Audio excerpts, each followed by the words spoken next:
ಧರ್ಮಸ್ಥಳದ ಹೆಗ್ಗಡೆಯವರೇ, ಹಿರಿಯರೇ, ವಿದ್ಯಾವಂತರೇ, ಬುದ್ಧಿವಂತರೇ ಹಾಗೂ ಇಲ್ಲಿ ನೆರೆದಿರತಕ್ಕ ಅನೇಕ ನಮ್ಮ ಅಭಿಮಾನಿ ಬಂಧುಗಳೇ,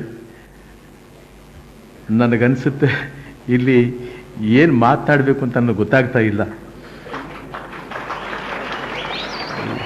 ಈ ಒಂದು ಸಭೆನ ನೋಡ್ತಾ ಇದ್ದರೆ ಇದೇನು ಕೈಲಾಸವೋ ವೈಕುಂಠವೋ ಅದೇನಾದ್ರು ಇದ್ದರೆ ಹೀಗೆ ಇರಬಹುದೋ ಅಂತ ಅನಿಸುತ್ತೆ.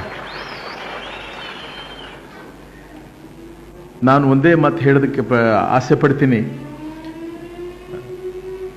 ಎಲ್ಲ ಮಹನೀಯರು ಹಾಗೂ ಮಹಾತ್ಮರು, ತಪಸ್ವಿಗಳು ಹೆಗ್ಗಡೆಯವರ ಸೇವೆಯನ್ನು ಗುರುತಿಸಿ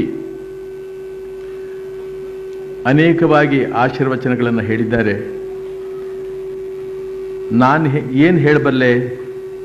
ದೀನ ನಾನು, ಸಮಸ್ತ ಲೋಕಕ್ಕೆ ದಾನಿ ನೀನು, ವಿಚಾರಿಸಲು ಮತಿಹೀನ ನಾನು, ಮಹಾಮಹಿಮ ಕೈವಲ್ಯಪತಿ ನೀನು, ಏನ ಬಲ್ಲೆನು ನಾನು, ನೆರೆ ಸುಜ್ಞಾನ ಮೂರ್ತಿ ನೀನು, ನಿನ್ನ ಸಮಾನರುಂಟೆ ದೇವ, ರಕ್ಷಣನವರತ.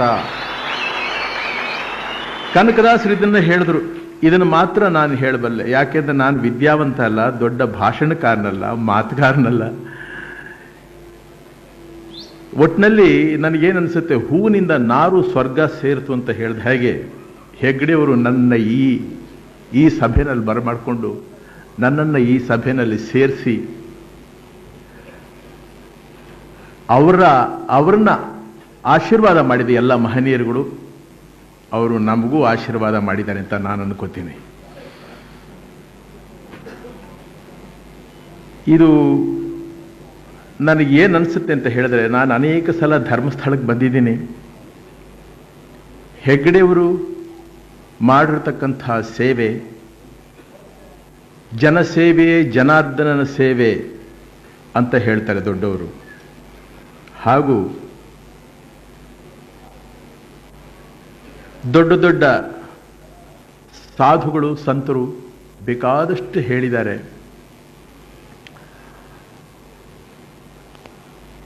ಇವತ್ತಿನ ದಿವಸ ಅವರು ಮಾಡಿರ್ತಕ್ಕ ಸೇವೆ, ಮಾಡ್ತಾ ಇರತಕ್ಕಂಥ ಸೇವೆ, ಜನಸೇವೆ, ಜನಾರ್ದನ ಸೇವೆ, ಅವ್ರಿಗೆ ಎಷ್ಟು ಮಾಡಿದ್ರೂ ತೃಪ್ತಿ ಕಂಡಿರಲಾರು. ಅವರು ಯಾಕೆ ಕಂಡಿರಲಾರು? ಹೆಚ್ಚಿಗೆ ಪ್ರಪಂಚನ ನೋಡೋದಕ್ಕಿಂತಲೂ, ಜನಗಳನ್ನು ನೋಡೋದಕ್ಕಿಂತಲೂ ಹೆಚ್ಚಾಗಿ ಅವರನ್ನ ಅವರು ನೋಡ್ಕೊಂಡಿದ್ದಾರೆ. ಅವರನ್ನೇ ಅವರು ನೋಡ್ಕೊಂಡಿರೋದ್ರಿಂದ ಇದೇ ನನ್ನ ಕರ್ತವ್ಯ, ಹೀಗೆ ಮಾಡಿದ್ರೆ ಶ್ರೇಯಸ್ಸು, ಇದರಲ್ಲೇ ಶಾಂತಿ, ಸುಖ, ಆನಂದ ಇವುಗಳನ್ನ ಕಂಡುಕೊಂಡಿದ್ದಾರೆ. ಬಹಳ ಅಪರೂಪವಾದಂಥ ತತ್ವ ಇದು. ಅದನ್ನು ಅವರು ಸಾಧನೆ ಮಾಡಿಬಿಟ್ಟಿದ್ದಾರೆ. ಆದ್ರಿಂದಲೇ ಅನೇಕ ಗ್ರಾಮಗಳ ಅಭ್ಯುದಯ, ಅನೇಕ ಜನರ ಉದ್ಧಾರ, ಬಡ ಜನರ ಉದ್ಧಾರ, ಅವರಿಗೆಲ್ಲ ಜೀವನಕ್ಕೆ ಆಧಾರವಾಗತಕ್ಕಂಥ ಅನೇಕ ಕೆಲಸಗಳನ್ನು ಅವರು ಮಾಡಿ ಧರ್ಮಸ್ಥಳದಲ್ಲಿ ಹೆಸರಿಗೆ ತಕ್ಕ ಹಾಗೆ ಇದು ಧರ್ಮಸ್ಥಳ. ಧರ್ಮಸ್ಥಳ ಅಂದರೆ ಹೇಗೆ ಇದು ಧರ್ಮಸ್ಥಳವಾಯಿತು ಅಂತ ಹೇಳಿದ್ರೆ, ಬರತಕ್ಕಂಥ ಯಾತ್ರಾರ್ಥಿಗಳು ಇಲ್ಲಿ ಅನ್ನದಾನ ಹಾಗೂ ದರ್ಶನ, ಸ್ವಾಮಿಯ ದರ್ಶನ, ಮಂಜುನಾಥನ ದರ್ಶನ ಪಡೆದು ಹೋಗ್ತಾರೆ. ಮಂಜುನಾಥನ ದರ್ಶನ ಪಡೆದು ಹೋಗಬೇಕಾದ್ರೆ ಮಂಜುನಾಥನ ಕಣ್ಣಿಂದ ನೋಡೋದಕ್ಕೆ ಸಾಧ್ಯವಾ? ನೋಡಿದ್ದಾರೆ ಯಾರಾದರೂ? ಇಲ್ಲ. ಅದನ್ನು ಎಲ್ಲಿ ನೋಡೋದಕ್ಕೆ ಸಾಧ್ಯ? ಮನುಷ್ಯನಲ್ಲೇ ನೋಡೋದಕ್ಕೆ ಸಾಧ್ಯ. ಹೆಗ್ಗಡೆಯವರನ್ನು ನೋಡಿದ್ರೆ ಆ ಭಾವನೆ ಬರೋದಕ್ಕೆ ಸಾಧ್ಯ ಅಂತ ನನಗನ್ಸುತ್ತೆ. ಆ ವಿಶಾಲವಾದ ಮನೋಭಾವ, ಆ ದೈವತ್ವ ಅದವರಲ್ಲಿದ್ದರೆ ಮಾತ್ರ ಅದು ಸಾಧ್ಯವೇ ಹೊರತು, ಯಾತಕ್ಕೆಂದ್ರೆ 25 ವರ್ಷಗಳ ಕಾಲದಿಂದ ಇದೇ ಸೇವೆಯನ್ನು ಮಾಡ್ಕೊಂಡು ಬರ್ತಾ ಇದ್ದಾರೆ. ಅವ್ರಿಗೆ ತೃಪ್ತಿ ಸಿಕ್ಕಿಲ್ಲ ಅಂತ ಹೇಳಿದ್ರೆ ಇನ್ನೂ ಏನೇನು ಮಾಡಬೇಕು ಅನ್ನೋ ಆಸೆ ಅವರಲ್ಲಿದೆ. ಅನೇಕ ನನ್ನ ವಿಶ್ವಾಸಿಗಳು, ಆತ್ಮೀಯರು ಹೇಳಿದ್ರು, ಅವ್ರು ಮಾಡಿರ್ತಕ್ಕಂಥ ಕಾರ್ಯಗಳನ್ನು, ಮಾಡ್ತಾ ಇರತಕ್ಕಂಥ ಕಾರ್ಯಗಳನ್ನು, ಈ ಒಂದು ವಿಶಾಲವಾದ ಮನೋಭಾವನೆ ಬೆಳಿಬೇಕಾದ್ರೆ ಬಹಳ ಕಷ್ಟವಾದಂಥ ವಿಷಯ. ಇದನ್ನು ಮೈಗೂಡಿಸ್ಕೊಳ್ಳೋದು, ಮನಸ್ಸಿಗೆ ಹಚ್ಕೊಳ್ಳೋದು ತುಂಬ ಕಷ್ಟವಾದಂಥ ವಿಷಯ.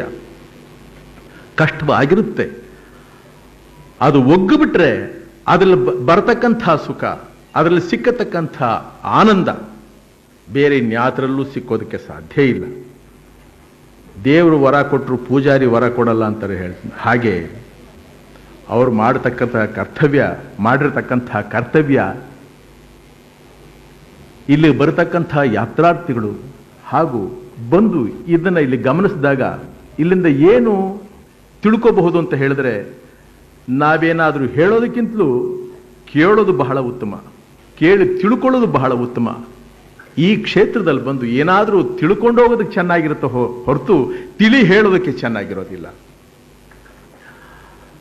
ಪ್ರಭು ಮಂಜುನಾಥ ಸ್ವಾಮಿ ನಮ್ಮ ಹಿರಿಯರು ಹೇಳಿದರು, ಬೆಳ್ಳಿ ಹಬ್ಬ ಆಗಿದೆ, ಚಿನ್ನದ ಹಬ್ಬ ಆಗಲಿ, ಹಾಗೆ ವಜ್ರದ ಹಬ್ಬನೂ ನಡೀಲಿ ಅಂತ ಹೇಳಿ. ಇದನ್ನೆಲ್ಲ ಕೇಳಿದಾಗ ನಮಗೂ ಸ್ವಲ್ಪ ಆಸೆ ಆಗುತ್ತೆ. ಏನು ಆಸೆ? ಅಲ್ಲಿವರೆಗೂ ಆಯಸ್ಸು ನಮಗೂ ಕೊಟ್ಟಿದ್ರೆ ಬಹಳ ಚೆನ್ನಾಗಿರುತ್ತೆ. ಅಲ್ಲಿವರೆಗೂ ಇದನ್ನೆಲ್ಲ ನಾವು ಕಣ್ತುಂಬ ನೋಡ್ತಾ ಇರಬಹುದು, ಇವರುಗಳಿಂದ ಅನೇಕ ವಿಷಯಗಳನ್ನು ನಾವು ತಿಳ್ಕೋಬಹುದು ಅನ್ನೋಂಥ ಭಾವನೆ ಮೂಡೋದಕ್ಕೆ ಸಾಧ್ಯ. ಆ ಸ್ವಾಮಿ ಮಂಜುನಾಥ ಪ್ರಭು ಇವರಿಗೆ ಹೆಚ್ಚಿನ ಆರೋಗ್ಯ, ಆಯಸ್ಸು, ಇನ್ನು ಆ ಕರ್ತವ್ಯದಲ್ಲಿ ಅದನ್ನೇನು ಹೇಳಲೇಬೇಕಾಗಿಲ್ಲ, ಅದು ಜನ್ಮ ಕಂಟಿರೋದದು. ಅದು ಹಾಗೆ ಇರಲಿ ಅಂತ ನಾವೇನು ಕೇಳಬೇಕಾಗಿಲ್ಲ, ಅದು ಹಾಗೇನೇ ಇರುತ್ತೆ. ಅವನ ಅನುಗ್ರಹ ಇರದೇ ಹಾಗೆ.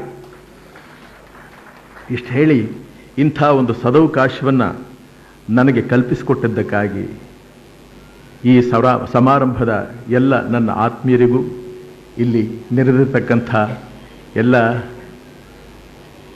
ಮಹಾಪುರುಷರಿಗೂ, ಮಹಾತ್ಮರಿಗೂ, ವಿದ್ಯಾವಂತರಿಗೂ ಹಾಗೂ ನಮ್ಮ ಅಭಿಮಾನಿ ಬಂಧುಗಳಿಗೂ, ಧರ್ಮಸ್ಥಳದ ಹೆಗ್ಗಡೆಯವರಿಗೂ ನನ್ನ ಅನೇಕ ವಂದನೆಗಳನ್ನು ಅರ್ಪಿಸೋದ್ರ ಮೂಲಕ ಅವರ ಆಶೀರ್ವಾದವನ್ನು ಬೇಡಿ ನನ್ನ 2 ತೊದಲು ಮಾತುಗಳನ್ನು ಮುಗಿಸ್ತಾ ಇದ್ದೀನಿ. ಎಲ್ರಿಗೂ ನಮಸ್ಕಾರ.